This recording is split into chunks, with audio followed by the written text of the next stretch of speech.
आज पहाटे बदलापूर स्थानकामधील तांत्रिक बिघाडामुळे मालगाडी थांबल्याने मुंबईकडे जाणाऱ्या लोकल सेवेची मोठी कोंडी झाली होती। सकाळी 6:30च्या सुमारास झालेल्या बिघाडामुळे लोकल वाहतूक 15 ते 20 मिनिटे उशिराने धावत होती। त्यामुळे प्रवाशांना मोठा मनस्ताप सहन करावा लागला। सध्या दुरुस्तीनंतर लोकल वाहतूक हळूहळू पूर्वपदावर येते। आपल्यासोबत आमचे प्रतिनिधी मयुरेश कडव जोडले गेलेले आहेत। मयुरेश, मालगाडी थांबल्यामुळे लोकल सेवा विस्कळीत झाली होती। सध्याची परिस्थिती काय आहे?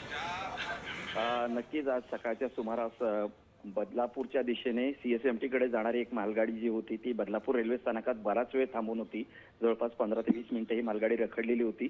त्यामुळे सीएसएमटी कडे जाणाऱ्या लोकल सेवेवर त्याचा परिणाम झाला आणि सकाळच्या सत्रातच ही लोकलची रखडपट्टी झाल्यामुळे स्वाभाविकच त्याचा फटका जो आहे तो चाकरमान्यांना बसला। मात्र त्यानंतर 20 ते 25 मिनिटांनंतर ही मालगाडी पुन्हा एकदा त्यातला जो काही तांत्रिक बिघाड होता तो दुरुस्त झाल्यानंतर ती मालगाडी रवाना झाली। आता लोकल वाहतूक जी आहे ती हळूहळू पूर्वपदावर येते।